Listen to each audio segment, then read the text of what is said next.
Hi, I'm Dr. Richard Bulzacchelli with Catholic Studies Academy. Today we're going to be addressing the question of why it is that the sacrament of confirmation tends in the United States to be administered after the sacrament of Eucharist is first received, where the Catechism and the constant practice of the Church, actually down through the centuries, clearly lists the order of the sacraments of initiation as baptism, confirmation, and then Eucharist, right? So why do we reverse Eucharist and confirmation? The answer to this question is somewhat unsatisfying because it comes down to a misunderstanding of a magisterial intervention from 1910 from the Sacred Congregation for the Discipline of the Sacraments, entitled Quam Singulari, and it was intended to address certain abuses regarding the sacraments of initiation.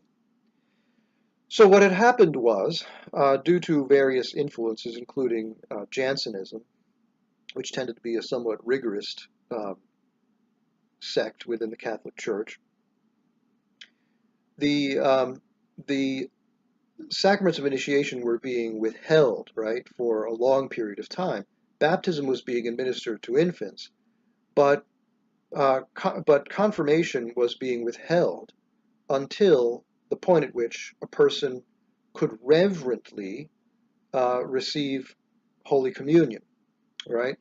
So what would this mean then, reverently? Okay, well, this would require, in the minds of these kinds of people, right, that a person could sufficiently understand the mystery as to duly reverence it in reception of it, right? So we have to be able to adore in a worthy way Jesus Christ, fully present, body, blood, soul, and divinity in the Blessed Sacrament.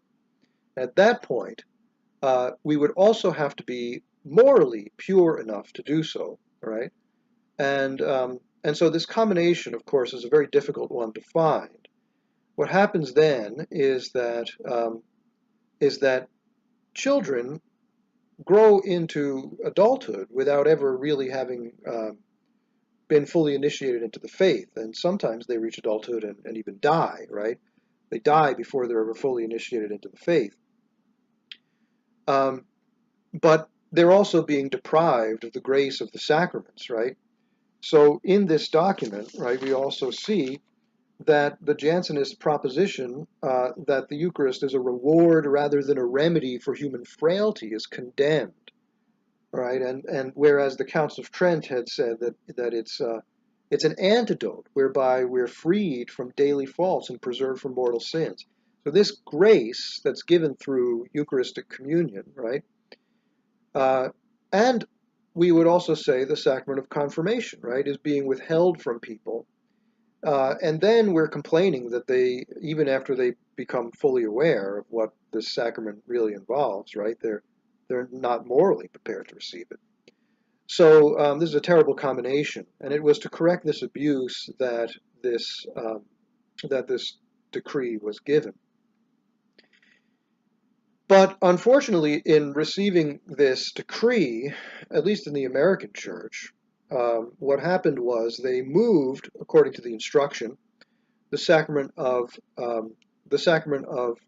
Eucharist to the simple age of discretion, which was not the age at which we could really delve in a full and informed way into the mystery of the sacrament, but simply the point at which we could sort of see how A connects to B and make a syllogistic argument and understand right from wrong, okay, and thus become sort of, at least in theory, capable of grave sin, right? Whether at a practical level it's the case is another issue, but in theory we become capable of grave sin. And once we become capable of grave sin, the decree says, we need all the help that we can get.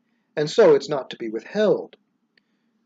Therefore, right, someone is to be admitted to the sacrament of penance and Holy Eucharist from the age of discretion. Implied here, of course, is reception of the sacrament of confirmation, because it's the second, not the third, of the sacraments of initiation. if the point is, remember, that to bring someone into full initiation with the faith before they die. And so, right, we should have also at this time moved the sacrament of confirmation to the age of discretion.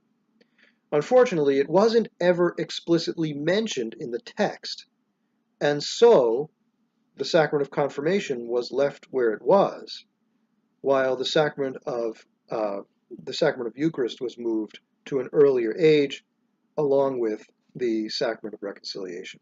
And that's the explanation.